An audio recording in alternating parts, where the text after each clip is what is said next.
You've been told if you keep your head down, work hard, and prove yourself, recognition, promotions, and opportunities will come. But let's be honest, that's just not true. This is Lead Without Limits, a podcast for professionals in multifamily and beyond who are ready to stop second-guessing themselves. Because leadership isn't just about titles or tactical skills. Yes, we'll cover those here, but real leadership starts from within. It's about changing the beliefs and behaviors that have kept you playing small and rewiring the thought patterns holding you back. I'm Shannon Bryant, a confidence and pattern expert, and this is the space where we talk real growth, real change, and maybe have a little workday humor along the way. This episode is brought to you by the Multifamily Media Network, delivering the latest news, ideas, and inspiration across the multifamily sector. If you're ready to lead without fear, lead without doubt, and lead without limits, you're in the right place. Let's get started. Welcome to another episode of Lead Without Limits. I'm your host, Shannon Bryant. I have someone so special here with me today. I have been deep in your book. Welcome, Dr. Lois Frankel. How are you? Thank you so much for that nice introduction, and thank you for inviting me. I'm great. Thank you. Yeah. Well, so for those of you who don't know, I've been deep in this book. You originally wrote the book called Nice Girls Don't Get the Corner Office, and then kind of unfortunately you had to go back and write Nice Girls Still Don't Get the Corner Office, right? Well, and Shannon, I have to tell you, in early 2026, there'll be the third version of it, unfortunately.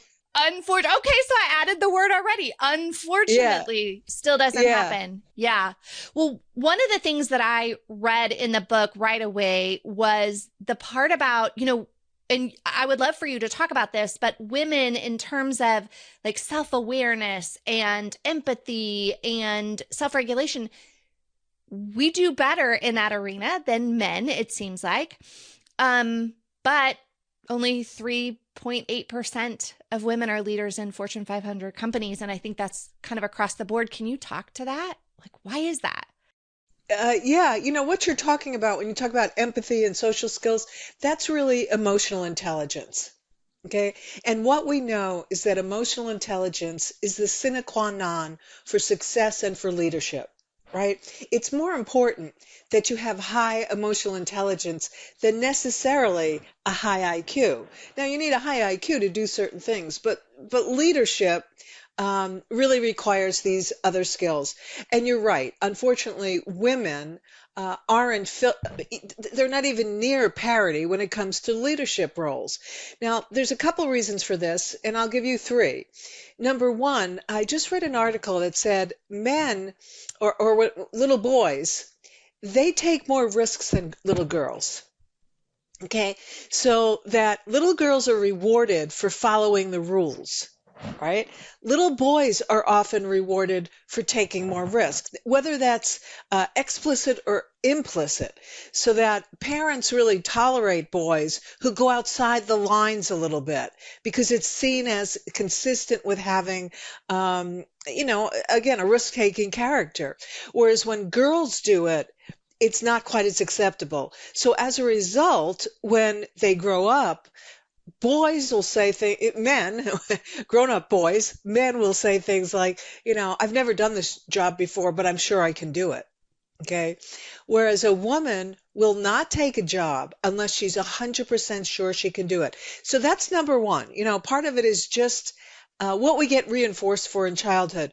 Number two, women don't look the stereotype of what we have traditionally seen as leaders, right? Many times when you think about leaders, think about in this country alone, right? We've never had a woman leader at the top of this country. We don't have a model for that. We don't have a model for a woman president. So in many ways, women don't fit the stereotype of people's mental models for leaders. And that's really unfortunate because women bring so much more to the table that's necessary during this day and age. So that's number two. And number three reason why women don't lead is because they don't ask. There was an interesting book written by two, I think it was Princeton professors, I think, Babcock and Levasseur. And the name of the book was Women Don't Ask. And what happened was the women at this particular college were saying that they didn't get the same opportunities for teaching assistantships as the men did. And so these authors said, well, wait a minute, there's something wrong with that. You're right. There's more men teaching assistants than there are women. So they looked around, and what they found out was women didn't get the teaching assistantships because they didn't ask for them. So Yeah, they didn't even try. They didn't even try. So there are just 3 reasons why we're not seeing more women in leadership roles. Yeah. And I want to point out something that you said early on in that is that, EQ can sometimes be more important than IQ. Not that we don't need it, but I also think sometimes just because the way women talk to themselves negatively, that they think I'm not smart enough. Like that's one of the things that they say, I'm not smart enough. So I think it's really important to okay, you're not smart enough, but you can learn the skill of emotional intelligence. Exactly. And you're absolutely right about the self-talk. I just did I just did a webinar yesterday on this, and one of my slides said, talk back to self-talk. Because many women, myself included, I always say I'm a recovering nice girl. We have a voice in our head that says things like, you're not good enough, or you're not smart enough, or who are you to think that you should be doing this, or people are just going to laugh if you try. We have this running dialogue, and we have to talk back to it, and we have to rewrite that script. And we're the only ones who can rewrite that script. The book is so amazing. I love the way that you laid it out, because you can take an assessment early in the book and then it goes, okay, these are the mistakes that you might be making. You can flip to maybe those 3, 4, 10 mistakes that you're making. So I love it. And I want to talk about some of the mistakes that you have in your book that we're doing that were kind of surprising your stance on it. And it leads me to, some people, when they see the title of the book, Nice Girls Don't Get the Corner Office, some may think, oh, are we supposed to be more like men because they're leading? So I want you to talk about that first, because it's not at all what you're saying. And then I'd love to start talking through the mistakes. Yes, you're absolutely right. And thank you for asking that question, Shannon, because my working title for the book was Quit Being a Girl, because that's what I used to tell my clients, right? When I was coaching women and they would do something that was so stereotypical, typically girlish. And let me give you the example that really launched this book. I was working with a client in Herndon, Virginia, and I live in Los Angeles. And she was a vice president of manufacturing, and she was sent to me for coaching. And back then you got sent for coaching because people wanted to change what you were doing. Because she was a little bit on the aggressive side of assertive. You know what we call those women. That's how people saw her. And so I worked with her for a couple of months. And then one day I went to the coaching session and she said, before we start, I just want to tell you that I was invited to sit on the executive committee of my company. And I went to give her a high five. And she stopped me and she said, I'm not going to do it. And I said, now this better be good. And she said, I've been to those meetings. They're a waste of time. And what popped out of my mouth was quit being a girl. You don't go to meetings because they're productive. You don't go to meetings. They're not called workings. They're called meetings. And you do it to market your brand, to get information, to build relationships. You do it for all kinds of reasons. So on the way back from Herndon, Virginia to Los Angeles, I outlined all of what became Nice Girls Don't Get the Corner Office, but I was calling Quit Being a Girl. And it was all the mistakes I saw women make because of how they were socialized. She was socialized to work hard, keep your nose clean. That's how you're going to get ahead, right? And many women take that to the extreme. So the publisher bought the book with the proviso they could change the title if they wanted. Fine, I'm going to sell this book. And they changed it to Nice Girls Don't Get the Corner Office. And I said, you realize I'm going to spend the rest of my life saying you can be nice and be successful. And they said, well, this is really what we want. And they must have been right to some degree because the book sold a lot of copies. Um, but you're also absolutely right that that's not the premise of the book. The premise of the book is that you can't be the nice little girl you were taught to be in childhood and expect to achieve your adult goals. Nice is necessary for success. It's not sufficient. So that you maintain your niceness, absolutely. I mean, that's part of emotional intelligence. But on the other hand, you have to add some other behaviors that are going to create balance. Well, yeah, I'd say that your book sold some copies. New York Times best-selling book, right? Best-selling author. So you've definitely sold some books. I think it's so important what you're saying and that distinction of girl versus woman in a leadership role. And I struggled with this myself because it's like in one area starting out, I feel like, okay, I was being too nice and let me do everything and how can I help and do these things. And then I took it to the extreme where I wasn't nice because I was trying this other thing. Like, okay, well, what if I'm just like really hard and like, okay, and no fluff and all of that kind of stuff. And neither of those worked. Yeah, you're absolutely right that people do tend to go to the extreme. If someone says you're too nice, the natural inclination is to say, oh, I've got to be meaner. When again, that's not true, that there is a place in the middle. And I give examples.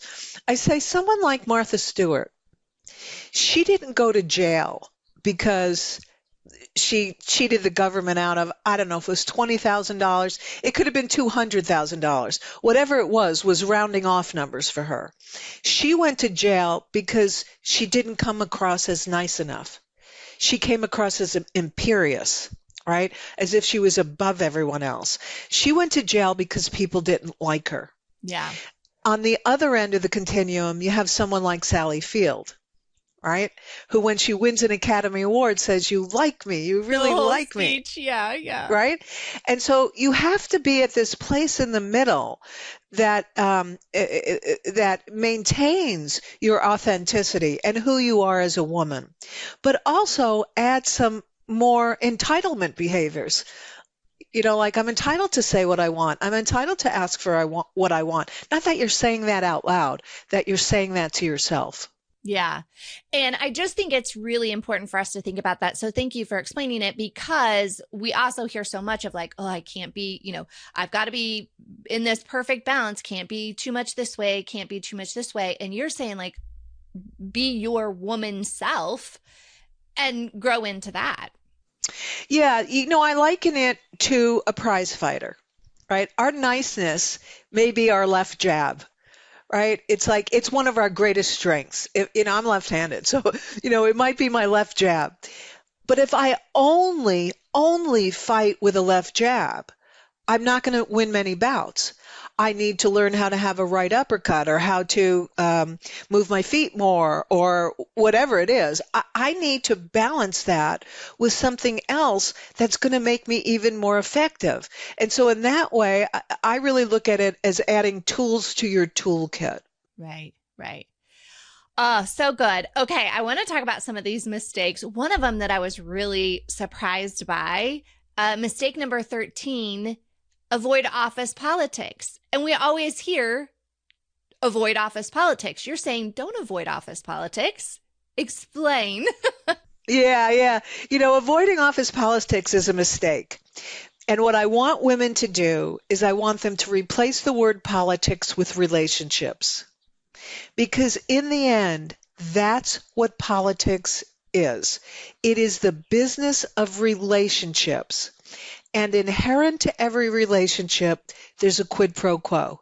There's one thing in exchange for another. Women often tend to see that as a little smarmy, but we got to get over that because that's just how the world works. It works in, I'm doing this podcast for you. Maybe someday I'll contact you and say, I don't know if you remember me, but we did this podcast and I was wondering if you might be willing to have me back on because I have a whole new book out. Now, that's the business of politics, okay? What we see happening in Washington today is a great example of politics broken down because the relationships have broken down. All right, that's why nothing is getting done, because the relationships have broken down. The quid pro quo has broken down. It's all the people with the power are doing exactly what they want and not listening to the people who don't have power. You have to see it as the business of relationships. And you need to be building relationships all the time, because when you need a relationship, it's too late to build it. Yeah. And I think most of us, just because we get so into like, this is my job and into the tasks of our job, we forget to step away sometimes and go, oh yeah, I need to also be building relationships. And then it comes to the point where, oh, I need something, or I need the relationship with that person, whether maybe now we're working on a project together, whatever it is, and I don't have it because I haven't been working on it. Exactly. And, I call relationships the WD-40 of the workplace. And for those people who don't know what WD-40 is, you probably don't have a home, or a home that you own, because WD-40 is a lubricant and it makes everything go more smoothly. Well, relationships make everything go more smoothly, because if you and I are in a relationship in the workplace, Shannon, and I need help from you, you're more likely to give it to me, and vice versa. On the other hand, if I never bothered to build a relationship with you and you want something from me, I may put it at the bottom of the list of people wanting something from me, and I'm going to first fill the list with people who I have a relationship with. That's politics. Right. Well, kind of along those same lines, we were talking about, too nice or too much the other way. You talk about likability. Do we need it? We don't need it? What's the scoop on likability? We absolutely have to have likability. In my office, we have something we call the beer test. When you walk in, we assess, would I like to sit down and have a beer with you, or a cup of coffee, or a glass of wine? And if the answer is no, you fail the likability test. Okay, then I know I have to work on, and it's usually emotional intelligence. When people aren't very likable, it usually has to do with they don't have social skills, they don't have good listening skills. Sometimes they're just plain arrogant. They need to learn how to manage that. But likability is, we call that LQ, right? Your LQ, your EQ, emotional quotient, are both critical to success. Because again, like, for example, if you go in for an interview and you're very likable, but maybe you don't have every single box checked on what they're looking for, but somebody else comes in with every box checked, but they're not very likable. I can't see myself working with you. The person who doesn't have all the boxes checked is more likely to get the job, because somebody says, as you said earlier, I can teach them the skills. I can't teach them likability. Well, I can, because I'm a coach, but most managers can't teach likability. Yeah, or don't they write them off almost, right? Even before they're putting in that effort to do that. Yes, exactly. So I have a workshop that I do that's called When Everyone Else is a Jerk, and it talks, to that, what you're speaking of. So how do we handle someone who isn't likable, but we still have to work with them, and maybe they hold some cards for us? How do we navigate that person that isn't likable? Yeah, I really believe in Rogerian psychology. That's Carl Rogers. And Carl Rogers said that we need to treat everyone with unconditional positive regard. Okay, everyone. And it doesn't matter if it's the person who sweeps the floors in the office or the person who's the president. And that includes jerks. Okay, that I'm going to treat you with unconditional positive regard. Now, that doesn't mean I'm going to roll over and play dead. I'm not going to be a doormat. So when you ask, how do I handle it? It's the primary way is to have a conversation where you try to shift the relationship. Okay, so let's just say you, and I know you are not, but let's just say you are the jerk in my office. I have been before, but I have been, yes. No, believe me, I have been too. I'm not proud of it, but I have been too. Yeah, exactly, exactly. It's just those moments. It's usually when I'm at the DMV or the post office, I seem to lose it. Right. But let's just say that you're that person. So I need to come to you and use what in my book I describe as a desk script, DESC script. Okay? That means describe why I want to talk to you, explain my viewpoint and get yours, specify what I'd like, and create consequences. Okay? Those are the four things. Okay? Okay. So watch as I do that. And I say, Shannon, I'd like to talk to you about something that happened in a meeting the other day. I don't know if you realize it, but every time I went to speak, I was interrupted by you. And it really made me feel as if what I had to say wasn't very important. And I'm wondering if you noticed that. Oh, interesting. Yeah, What would you no, say? I would probably most likely say, oh, I didn't realize I was doing that. Okay. All right. Well, fair enough. I'm sure that you didn't, and it probably wasn't intentional. But let me tell you, not but, take that but out. Let me tell you what it is I would like from you. What would be really helpful in meetings is if when I speak, you comment on what I say, because you have a lot of valuable things to add too. And I'm not saying I know everything, but I'm saying together we could really make an unbeatable team. Is that something you think you could do for me? Oh, yeah. Because you just gave me, you just kind of lifted me up as well in that, but also delivering how you want it to go and your stance of like not interrupting me. Exactly. So when you say, how do you handle a jerk? You identify the behavior that's problematic to you and you talk about it. Now, does this always work? No. Okay. I'd say 9 times out of 10 it works because most people don't want to be a jerk. They don't want to be perceived as a jerk. And when you tell them, they're willing to work with you. On the other hand, there's people who really don't care, who just, they're so arrogant, they're so narcissistic that they really don't care, and they're going to continue to act that way.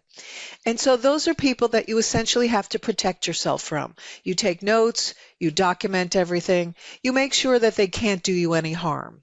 That's the main thing. Right. Oh, that's so good because I know that that's something people struggle with all the time of like, this isn't going well. They're already maybe, as you said, like they're harsh in meetings or they're constantly interrupting me. And I feel like if I bring it up, it's only going to make the situation worse. So I love that framework that you gave us to be able to have that conversation in. That's awesome. I'm glad you like that. Yeah, and you also have to present alternative behaviors because you can't just tell somebody they're doing something wrong or that you don't like, but tell them what you do want. Mm-hmm. Yeah. And with that little nudge of, giving them a compliment that you kind of jabbed in there a little bit too, I think is helpful, right? Only if it's sincere. Only if it's Yeah. sincere. Yeah. Okay. So I'm wondering if you could, whisper one sentence in the ear of, women who are walking into a corporate boardroom or, trying for that leadership role. What would you say to them and why? Like, what would be your thing that you want them to know? I would say you belong at this table.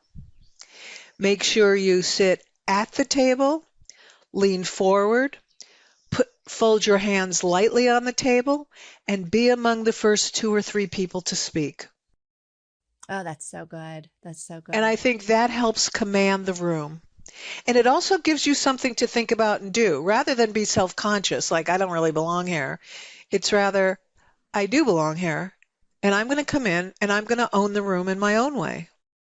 Sometimes it's really hard to speak up in meetings, especially if you feel that kind of going back to that negative self-talk. If you've got the negative self-talk going on, you're like, oh, I'm just going to be quiet and listen instead of feeling like I have something to contribute. Yeah, that's the absolute wrong thing to do is just be quiet and listen. I can't tell you how many women, there's a couple things women do wrong in meetings. One, if the meeting is if the room is overflowing and there's seats on the perimeter, When women walk in, they'll often take the seat on the perimeter to leave the seats at the table for the more important people. That's a mistake. Because if you're not at the table, you're not in the meeting. Oh, Same that's so thing, good. same thing in a Zoom meeting. If your camera isn't on, you're not in the meeting. And so you need to think about ways that you're going to make sure that your presence gets felt. I've often seen women just kind of push back a little from the table and fold their hands very demurely in their lap and sit there and listen. And you look lovely when you do that, but you're not someone that I take seriously. Yeah. It's funny that you talk about, I mean, to me, that's sort of body language stuff. And I used to struggle with that so bad because I would always fold my arms, usually because I was cold. Yes. And one of my friends said to me, Shannon, you look like you're mad. And I have that, one of those faces where I kind of look mad often. But she was like, you look like you're angry or mad or unapproachable or whatever. So body language definitely can play a role. Oh, absolutely. And it helps with our self-confidence, right? If I do all of these things, if I sit forward, sit at the table, put my hands on the table, speak up, when people say, how can I develop more confidence? Well, you develop confidence by acting confidently. Yeah, taking that step, right?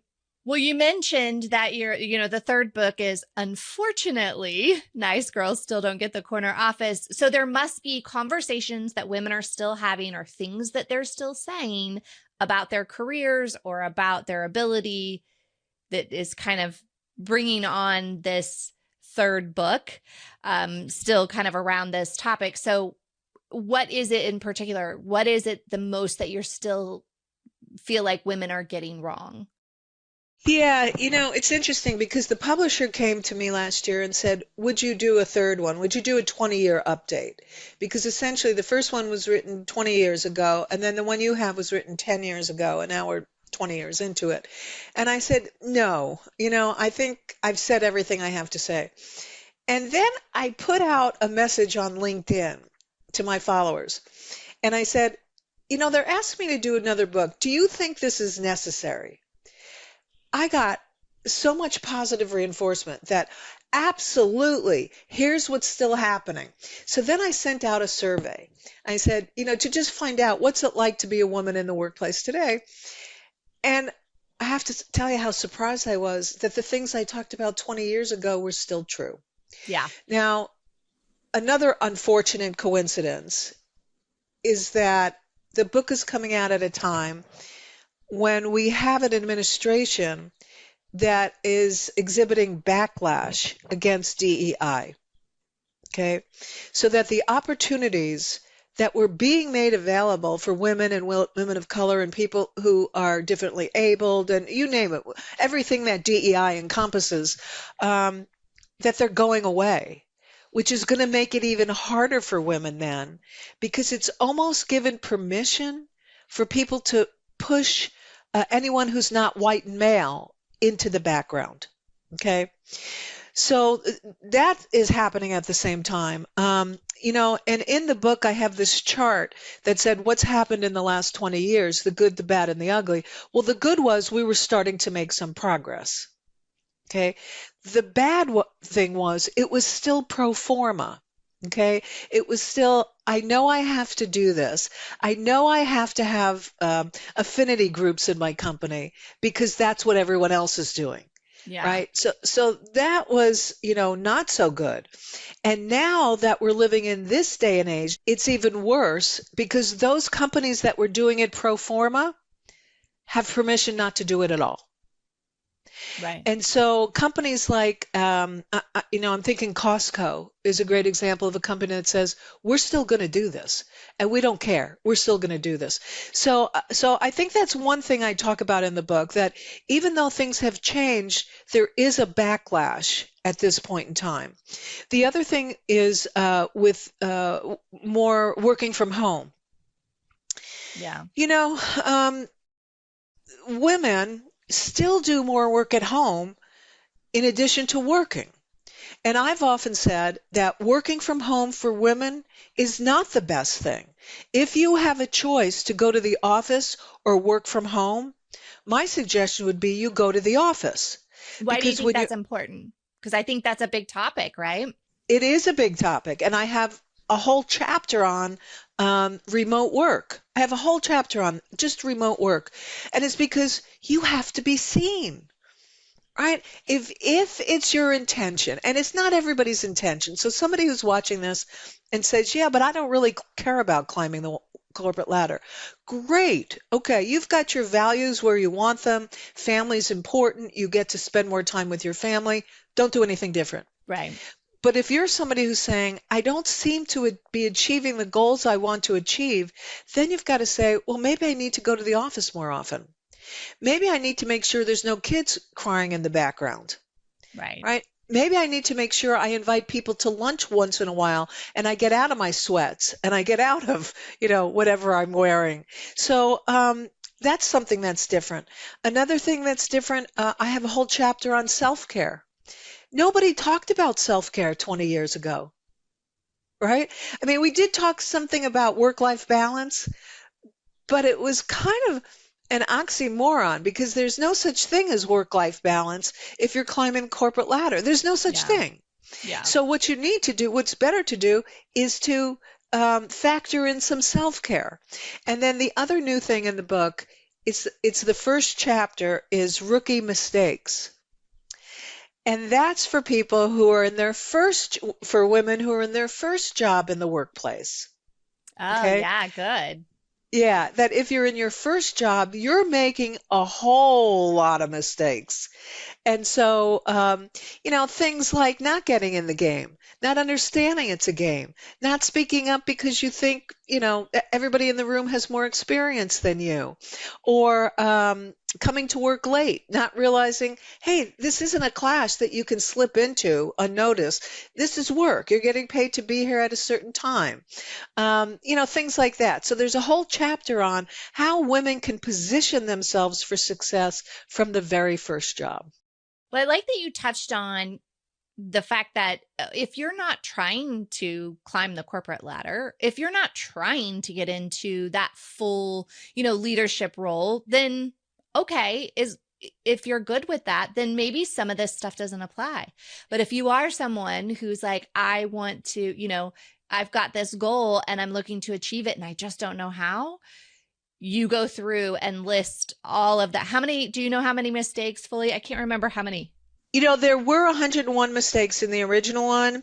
And then in the second one, there were 124. Now in this one, I think I had 133, but I don't know that they'll include all of them. So I'm not sure what they're going to do because it's at the editor right now. Yeah.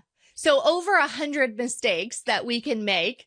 And so to wrap this up, maybe one final question is, what do you think that number one mistake is for someone who is just starting out? Like, okay, I'm in this, or maybe they're mid-level managers and they really have this aspiration to be top of the industry.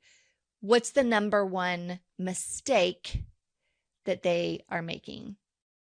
I'd say it's not understanding that the workplace is a game. That like any game, first of all, you play to win, right? If it's a sport, or even if, hey, look, I'm a big Scrabble player. I mean, I'm a killer Scrabble player. I mean, I play to win. It is serious for me. So number one, that you play to win. Number two, the playing field has boundaries, rules, and strategies. And you need to learn those boundaries, rules, and strategies for the playing field that you're on, for the boss that you work for the culture that you're working within. And you need to understand that those will change as you move up or as you move to a different boss. So for example, with one boss, it might be, I like people who are here exactly at 8 a.m. on the nose, and I don't care if you go home at 4 o'clock because I'm not staying late either.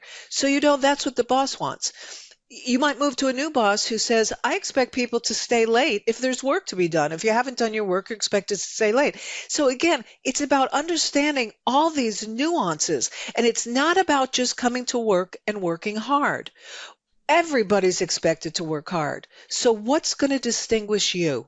What's going to distinguish you is understanding and playing by the rules, the strategies and the boundaries for success on your field. So good.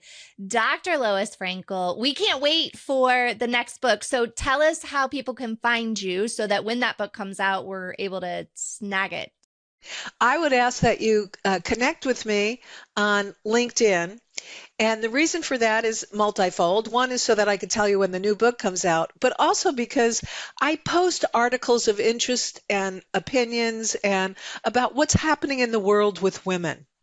For women. And so you can use it as a resource. Every time I just read an interesting article about what's happening for women, especially in the workplace, I post it. And so I do the work for you. So that would be number one. Number two, you can go to my website, which is drloisfrankel.com, and you can contact me there if you have any questions or you're looking for someone to do a webinar for you. Sounds great. Okay, well, we're all going to run out and get the book. Nice Girls still don't get the corner office, so we can get that one read before the new one comes out. Thank you for being here on Lead to Limits. I appreciate it. Thank you so much. It's been a pleasure speaking with you, Shannon. Thanks for tuning in to Lead Without Limits and investing in what matters, you. If you found this episode valuable, please share it with a friend or colleague who might benefit as well. This podcast is brought to you by the Multifamily Media Network, your trusted source for stories, trends, and insights in multifamily living. I hope this moved you one step closer to lead without fear, lead without doubt, and lead without limits.